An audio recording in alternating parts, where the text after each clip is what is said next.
दबा दिया ना।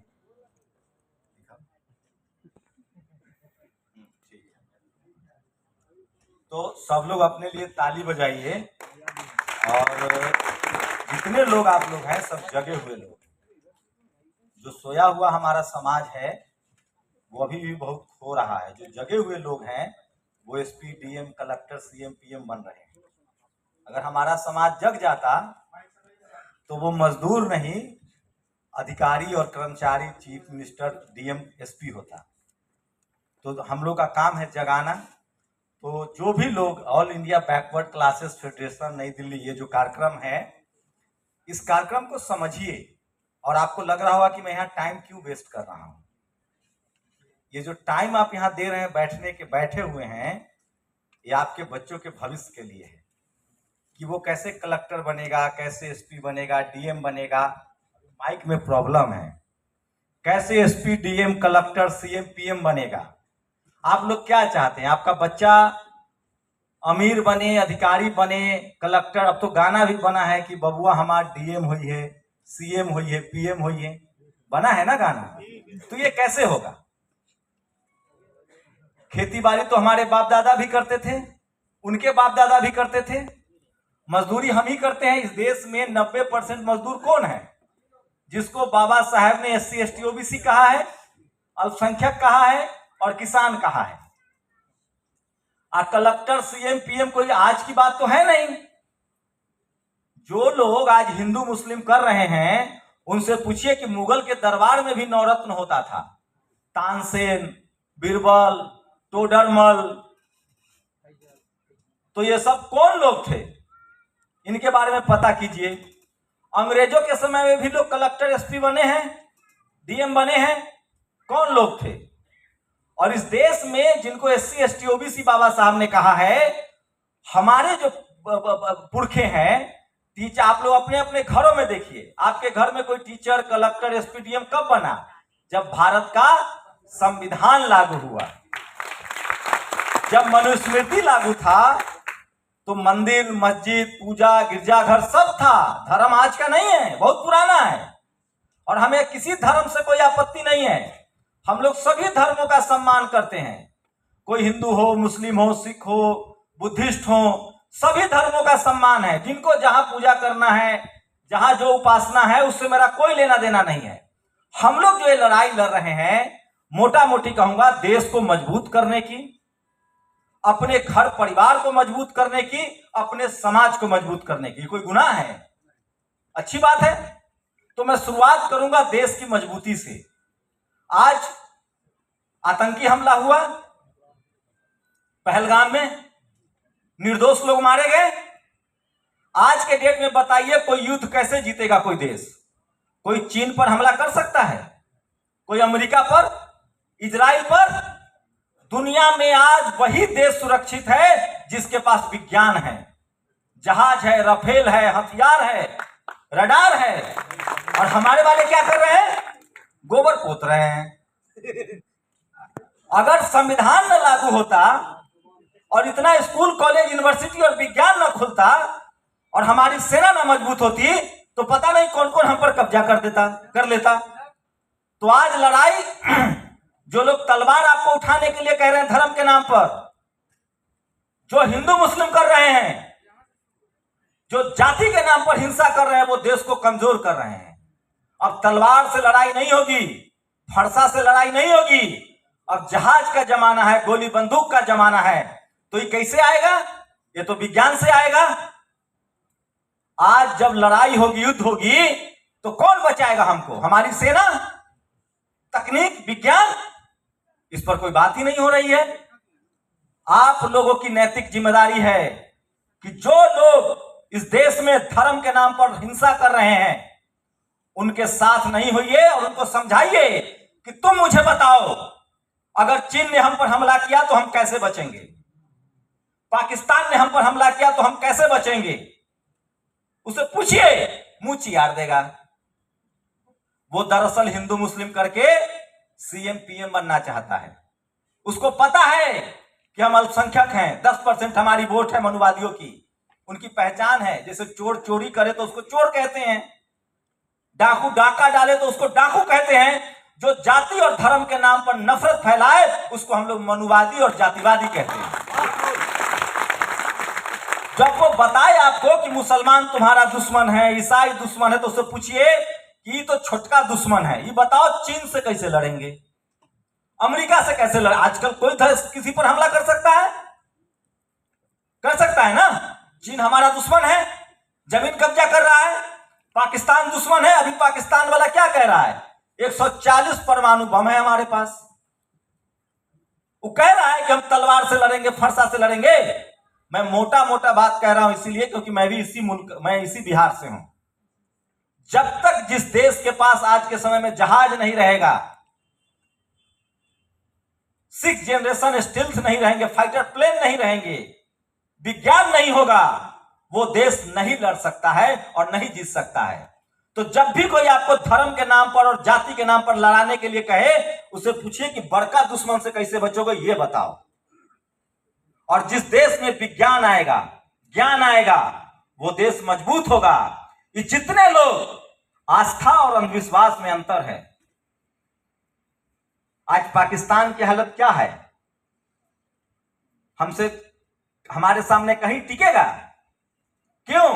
क्योंकि अंधविश्वास में घिरा हुआ देश है। आज हम अपने बच्चों को अमेरिका, जापान क्यों भेजना चाहते हैं? क्योंकि वो विज्ञान वाला देश है। आस्था वहां भी है, लेकिन आस्था और अंधविश्वास में अंतर है। हमें अंधविश्वास के नाम पर, कर्मकांड के नाम पर बेवकूफ बनाया जा रहा है। और एक बात समझ लीजिए, जो आपको अंधविश्वास और आस्था के नाम पर बेवकूफ बना रहा है, उसको पता है कि हमको सीएम पीएम बनना है और इसका वोट लेना है धर्म के नाम पर और जाति के नाम पर। मैं इसीलिए कह रहा हूं, ये मैं कोई राजनीतिक बातें, इतिहास नहीं बताऊंगा क्योंकि आप लोग जागरूक लोग हैं। मैं चाहता हूं कि ये जो बातें हैं मोटा मोटी, ये आप जाके अपने समाज में बताइए कि अगर तुम असली राष्ट्रवादी हो तो ज्ञान, विज्ञान, स्कूल, कॉलेज इसकी बनाने की बात करो। पूजा पाठ, आस्था हम अपने घर में कर सकते हैं। सबका, हमारा भारत का संविधान सबको अपनी आस्था का अधिकार देता है। हमको जो मन में होगा वो खाएंगे, जो मन में होगा उसकी पूजा करेंगे। अगर संवैधानिक रूप से कुछ गलत है तो हम उसको नहीं करेंगे, क्योंकि देश संविधान से चल रहा है। तो एकदम यकीन मान लीजिए, आजकल ये जो हिंदू मुस्लिम हो रहा है दिन रात, ये आपको बहकाया जा रहा है और इसकी कोशिश है कि धर्म आप लड़ते हैं, बेटा मजदूर करे, उसका बेटा तो लंदन अमेरिका पढ़ ही रहा है। निशिकांत दुबे का बेटा कहां पढ़ता है पता आप लोग को? जो सबसे ज्यादा हिंदू करता है, कल कलम पढ़ा पढ़ता है, रविशंकर पढ़ता, उनका बेटा पढ़ता है। और जब सरकार बात, जानिए आज के 80 लोग की हैसियत है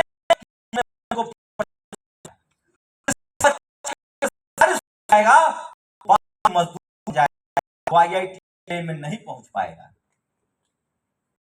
निकला सकता है, आसान है, ये नहीं समस्याएं निकल नहीं सकते हैं। इससे निकलने का एक ही रास्ता है कि आप अपने लोगों से, जिसको वोट है, जो दल है, एजेंडा देखिए कि वो स्कूल बनाना चाहता है, अस्पताल बनाना चाहता है, नौकरी देना चाहता है, मजबूत करना चाहता है, या धर्म और जाति के नाम पर आपको बांट रहा है। एक और बात टीवी देखते हैं ना, ये सीधा काम करता है। ये जातिवादी मनुवादियों का प्रवक्ता है आपके घर। हम लोगों को नहीं आता, सड़क बनाना, नाला बनाना, रोड बनाना, खेती करना, गाय पालना, जवान चलाना आता है, मुंह चलाना।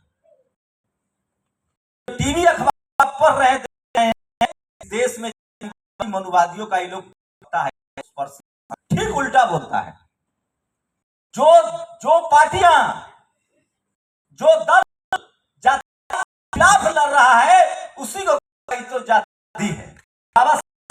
थे, अरे जात पात के संविधान बना, जब वो जातिवादी थे।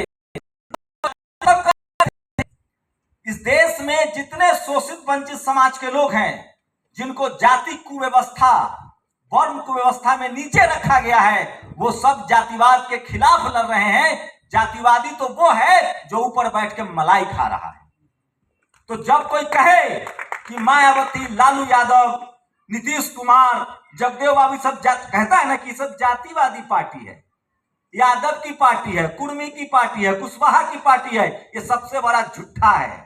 ये सब सामाजिक न्याय और सोशल जस्टिस की पार्टी है, जिसके नेता अपने घर से निकले और आपके अधिकार करें। तो जिस नेता टीवी पार वाला भ्रष्ट और बेईमान कहे, समझ लीजिए जो हमारे हित का आदमी।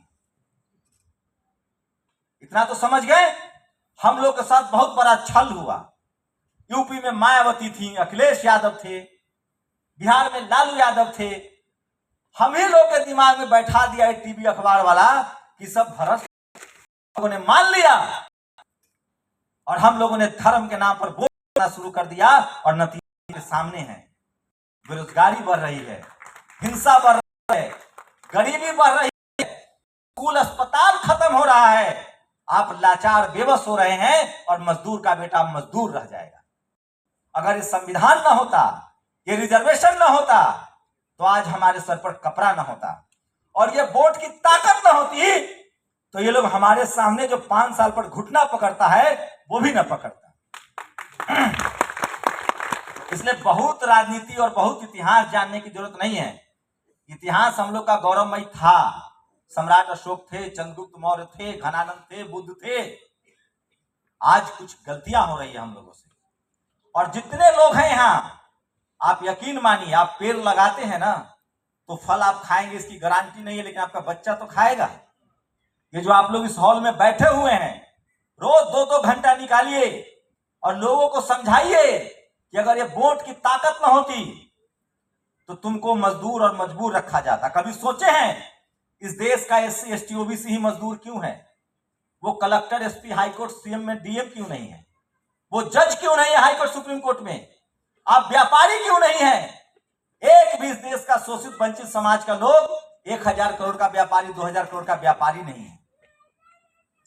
आपके साथ अब जातिवाद, वो वाला जो आप लोग समझते हैं ना जातिवाद, इस देश में हिंदू मुस्लिम से भी खतरनाक है जातिवाद। सबसे बड़ा आतंकवाद है जातिवाद।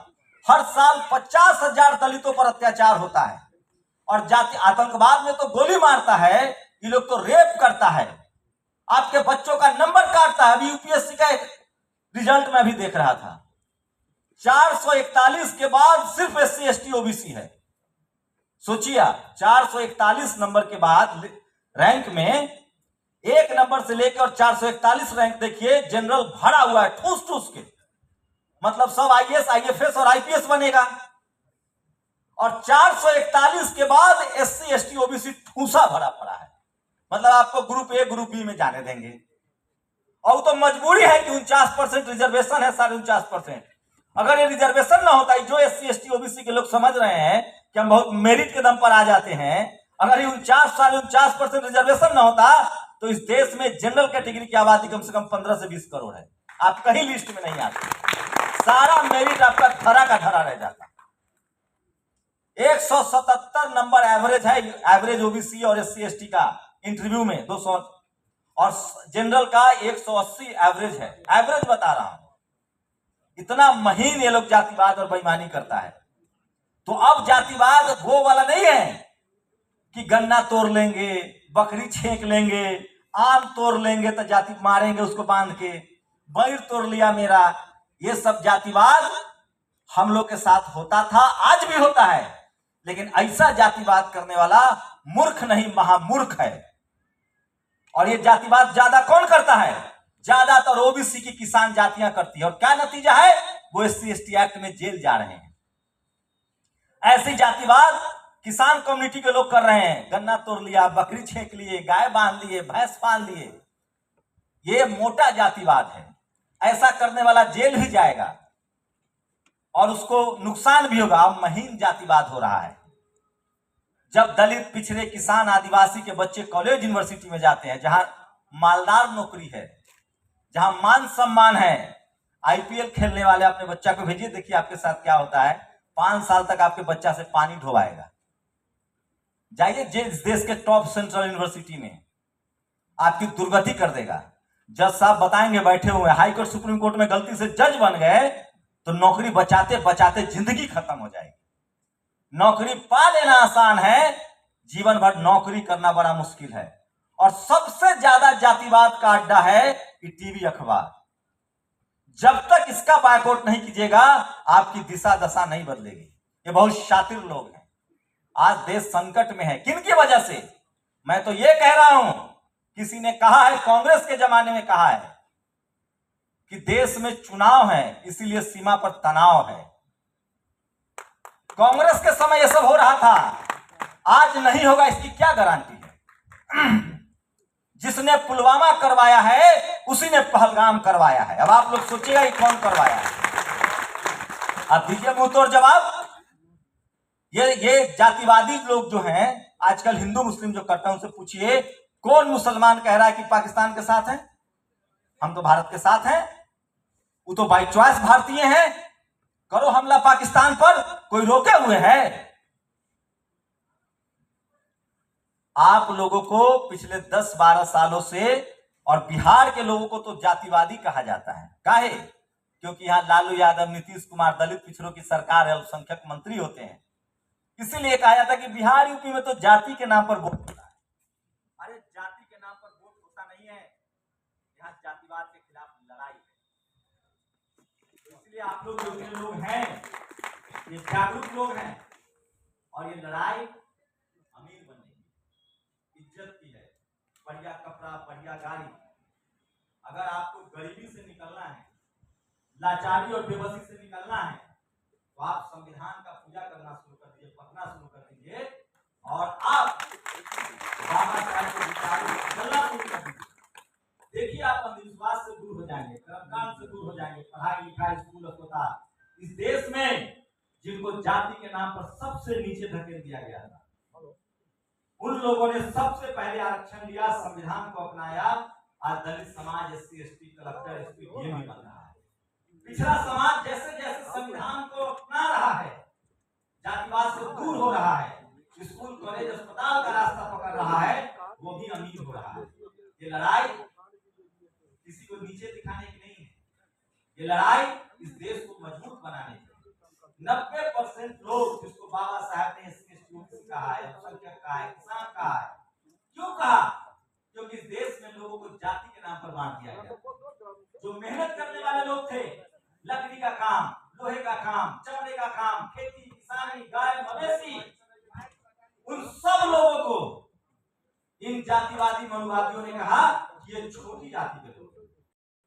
आपने ऊपर रहे, अपने हिस्से में क्या रखा? पढ़ाई लिखाई, बिजनेस और राज करना। ये बाबा साहब का संविधान है, और हमको सारा अधिकार मिला है। और जिस दिन हम लोगों ने, हमारे पास सबसे बड़ा जो अधिकार है, मैं जानता हूं इस देश में शहर पर किसका कब्जा है। सर्वे कर लीजिएगा, अपने 10 घर आगे 10 घर पीछे जमीन किसके पास है। बिहार की जाति जनगणना बता रही है, तेलंगाना की जाति जनगणना बता रही है, 90 लोग जो SC ST OBC किसान और संख्यक हैं, वो 10 रोटी में गुजारा कर रहे हैं।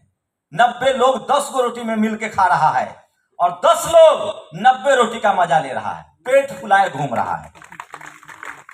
तो उनके पास जमीन है, बिजनेस है, संसाधन है, शहर पर कब्जा है, सारे सुख सुविधा के सामान उनके हैं। हमारे पास एक वोट की ताकत है और बाबा साहब का संविधान है। और अगर हम लोगों ने समझ बूझकर